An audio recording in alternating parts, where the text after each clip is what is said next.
Kaya pala ito guys ay tinawag na palasyo dito sa bundok. Tapos dito, gamit ng mga bayani. May globo pa dito. Tapos dito may sungay.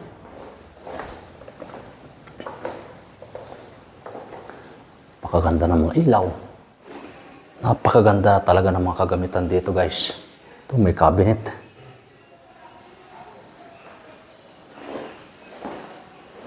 Ito yung laman ng cabinet. Wow. Kanina may naririnig kayong bata. Tingnan natin.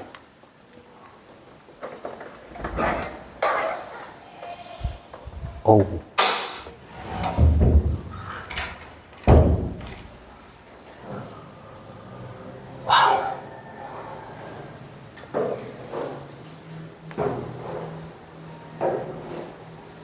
Pagkakaalam ko, nasa third floor na tayo.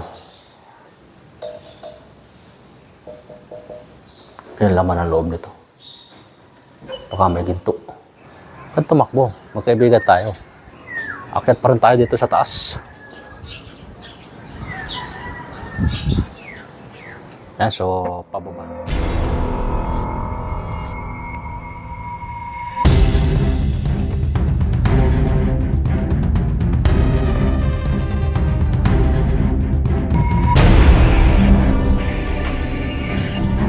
Okay, good morning mga idol. Ngayong araw nito ay nandito naman tayo sa Barangay Bukal, Calamba, Laguna.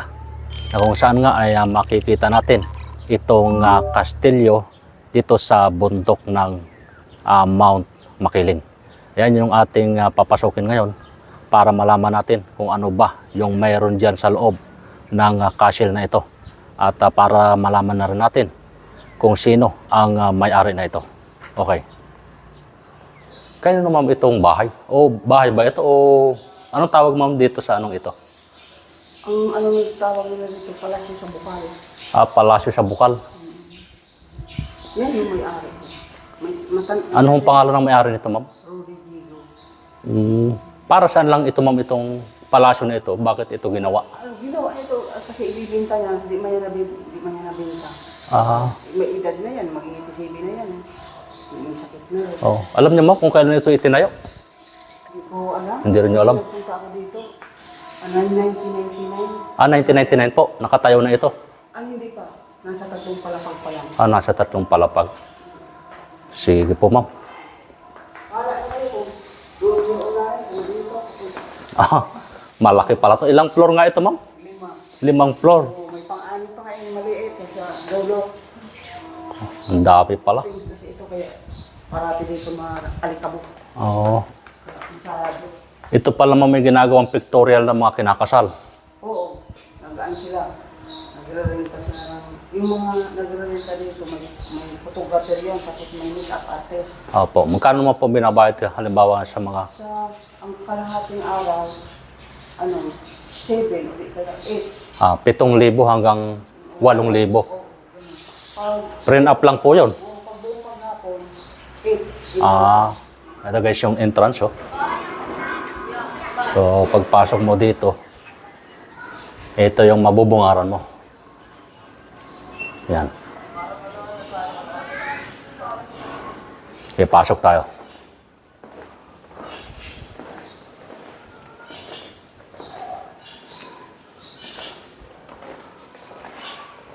Iyo. Ito pala yung may-ari. Itong nasa picture na ito. Gaganda ng mga gamit, oh.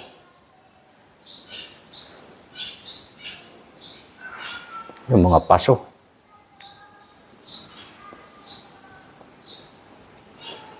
Yan. Siguro ito yung kanyang asawa. Tapos dito, mayroon ditong parang tambayan, oh. Parang swimming pool. Akit tayo. Ito, yung hagdan niya, napakaganda, oh.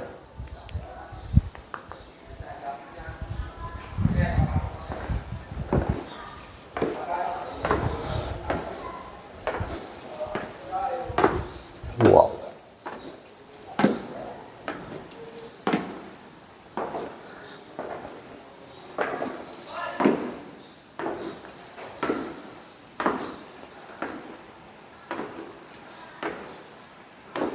Yan no.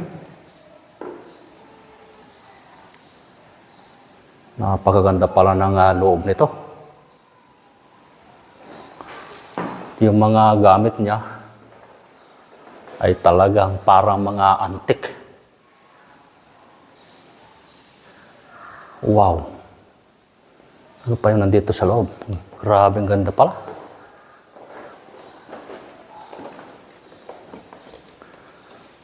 Ganda.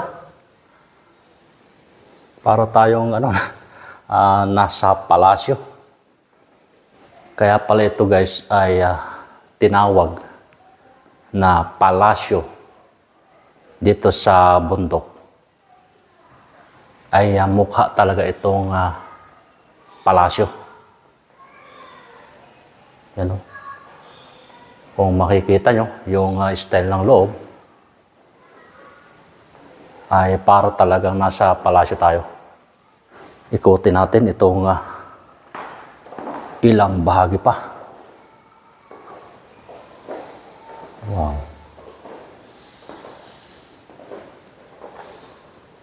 Yan o.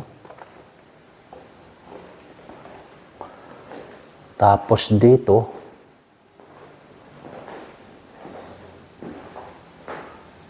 yan o, parang gamit ng mga bayani.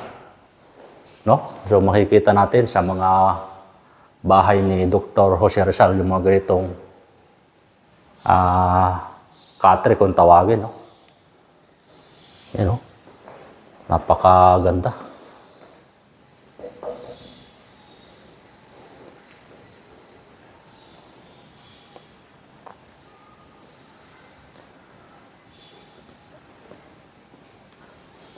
So dito ay nag-iisa lang ako, pero meron ditong caretaker. Bali, sabi ng caretaker ay pwede na akong mag-ikot dito mag-isa. So wala na akong kasama. Pinapayagan nila na mag-ikot lang tayo nang wala nang kasama na katulad nila. May globo pa dito.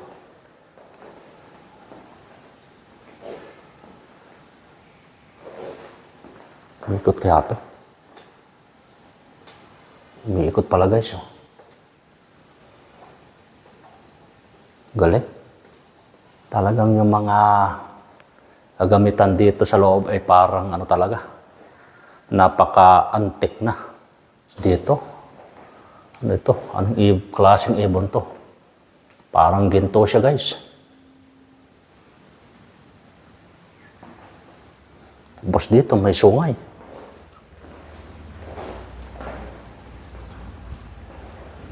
Mayroon pang grapes. Plastic pala to. Akala ko pwede nang kainin.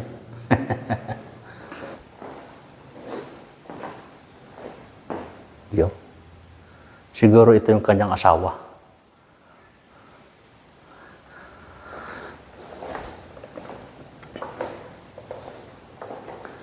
Pakaganda ng mga ilaw.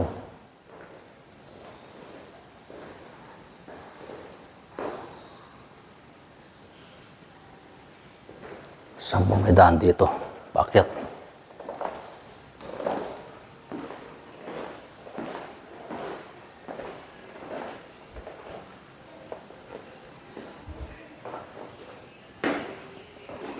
Napakaganda talaga ng mga kagamitan dito guys. Itong mga paso. Dami naka-display.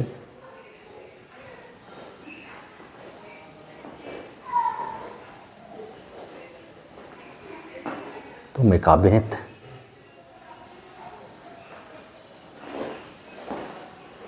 Ito yung cabinet. Laman ng cabinet. Ay. Mga gamit.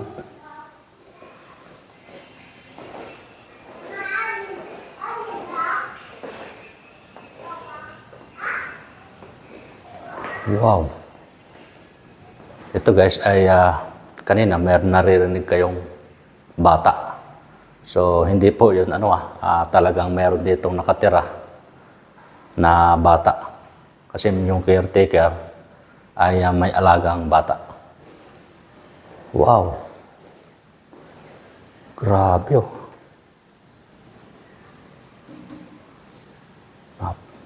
Ano ba to? Wow, tumutunog guys. Subukan nga natin tumugtog. Marunong ako guys tumugtog sa gitara. So, konti lang yung alam ko sa pagtipa o pagtugtog ng gitara. Pero dito, napakaraming chord. Yan. Sa gitara, so 6 lang. Ito marami. 1, 2, 3, 4, 5, 6, 7, 8, 9, 10, 11, 12, 13, 14, 15, 16, 17. Hindi ako alam kung kulang ito. Siguro hanggang dito yan. So wala na iba. So patid na. Subukan natin patunugin na. Ay, maluwag na guys.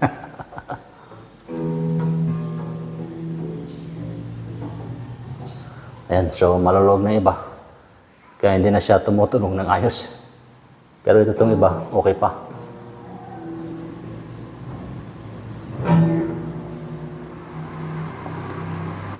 So halos lahat na yata ng mga gawa nung unang panahon ay nandito na sa loob na ito.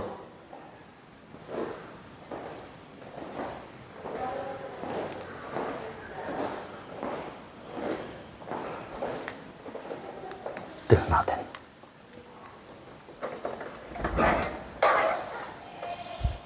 Oh. Dahan dito guys.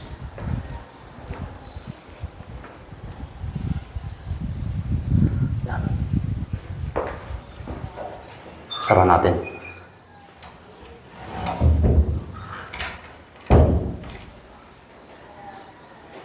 Napakatahimik nitong lugar na ito. Kinig na kinig yung bawat galaw natin dito. At syempre, kinig na kinig din tayo. Bawat kilos natin dito kung may ibang nakatira dito. Alam niyo na. Ito may hagdan pataas. Akyatin lang natin.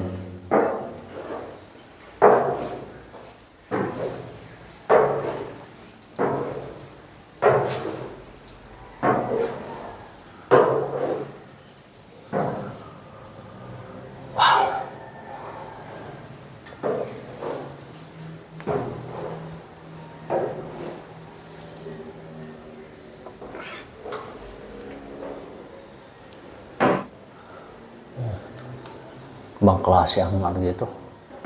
Salamin.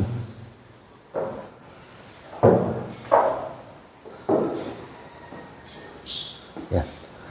So pagkakaalam ko nasa 3rd floor na tayo. Napakaganda ng ilaw. Wow. Ganda ng ilaw. Tapos may salamin pa.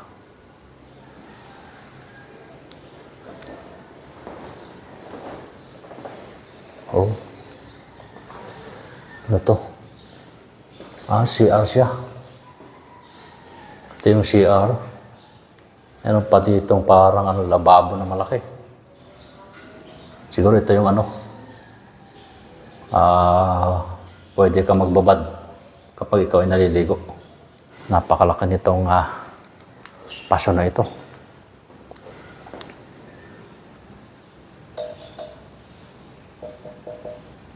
Grabe.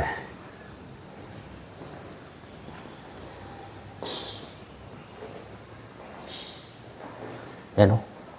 Talagang makikita mo ito magamit. Talagang yung locks niya ay mukhang napakatagal na. Yan laman ang loob nito. Baka may ginto. Mga ganun lang. Ano kaya to?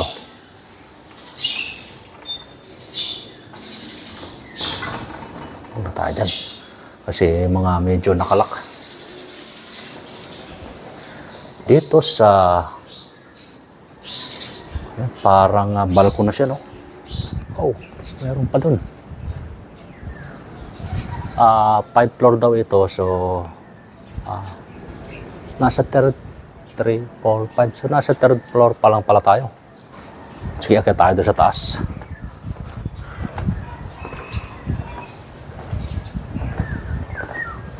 Napakaganda ng lugar pala dito. So may daan pababa. Oh, ito yung kanina.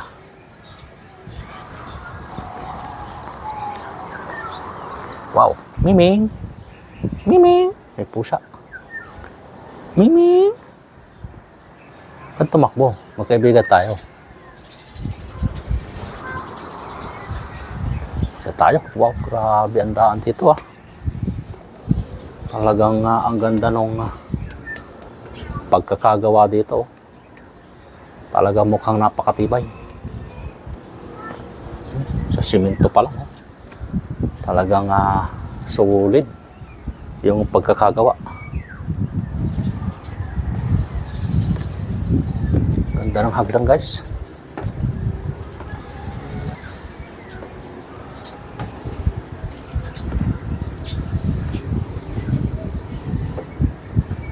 Yan, oh.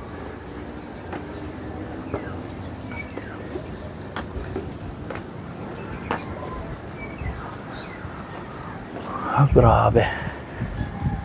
Ang daming mga pwedeng tambayan dito sa taas. Kalawati, guys. So, dito may isa pang floor na pwedeng akyatin. Akyatin pa rin natin. Ayun.